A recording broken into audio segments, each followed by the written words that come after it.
I'll tell you one of the great old school wrestling stories that Dice are smashing in here as we do a little drive talking, ain't telling no lies, is I became friends with a wrestler, a humongous man, who went by the name of Big John Studd. I was working at DC 101 Radio back in the 80s. And this was the early days of the WWF as Vince McMahon was taking over and everything.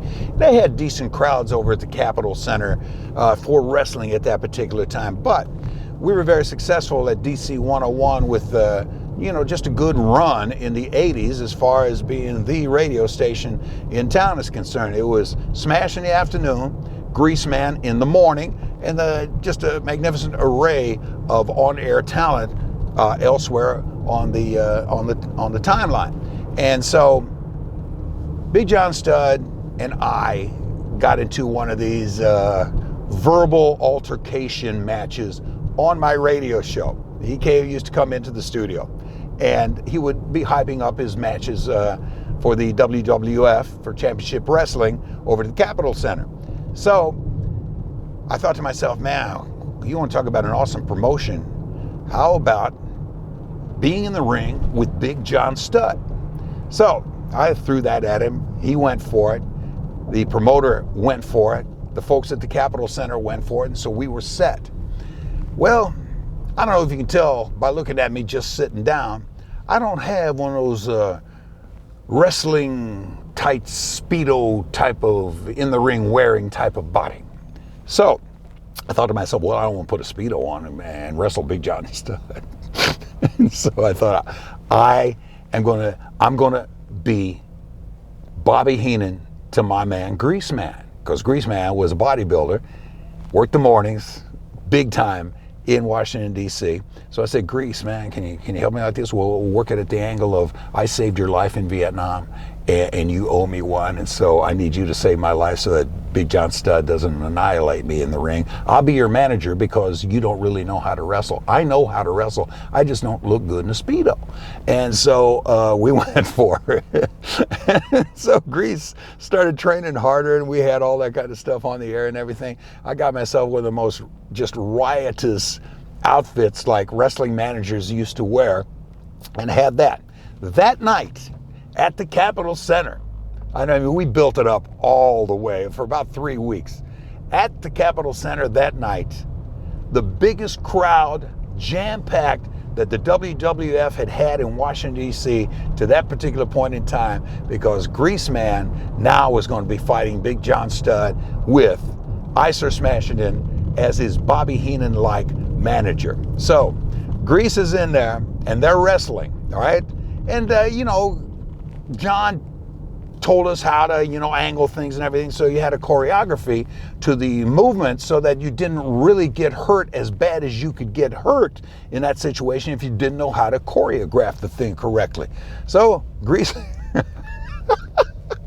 Grease is fighting Big John Studd in there, and I'm going in and out of the ring like Bobby Heenan did, or Jimmy Hart, one of the other great wrestling managers. And so now Grease, comes time for him to pick up Big John Studd. Now Big John Studd must have weighed 320 pounds, about 6'7", something like that. Thick.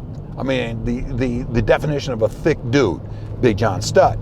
So Greaseman tries to pick him up, because Greaseman's a bodybuilder. He lifts heavy weights all the time. So he tries to pick him up. Not too high.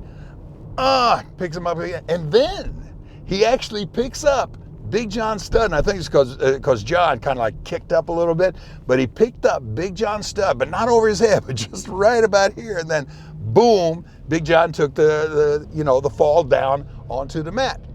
Eventually, what happened in the ring was that Big John Studd defeated the Greaseman. He gets out of the ring, takes Greaseman's girlfriend Nene, puts her over, and she didn't know this was coming. This was hilarious. Puts her over his shoulder and carries her, holding her by the legs right there. I'm on the top of the ropes, just yelling at her, "Come back, you coward," and all that kind of stuff that these managers do. And Grease is over there yelling and everything. Well, comes the end of the match. Now Grease is at that particular point in time, and I guess still a very muscular fellow and a very strong fellow. Grease winds up going to the hospital. after the match. I shouldn't laugh about it. But in the trying to pick up Big John Studd, 320 pounds, about 6'7", he wrenched his back in such a way that he dislocated a bunch of discs in his back. And Grease was in traction for about 3 weeks. We used to go to the hospital and tape him and put him on the air and everything.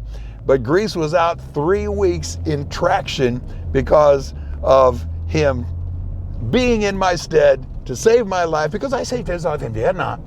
And he's the one who wound up just getting pounded in this whole deal. And we wound up with one of the biggest promotions in the history of the WWF in its early stages, as Vince McMahon was starting to take over and then building it, of course, into the worldwide universal that it is right now. But just a few of those memories, if you will, pressed between the pages of my mind. And when I tell you these stories, understand one thing. When they're over, you can realize one thing, and that is that you have been digging a smash.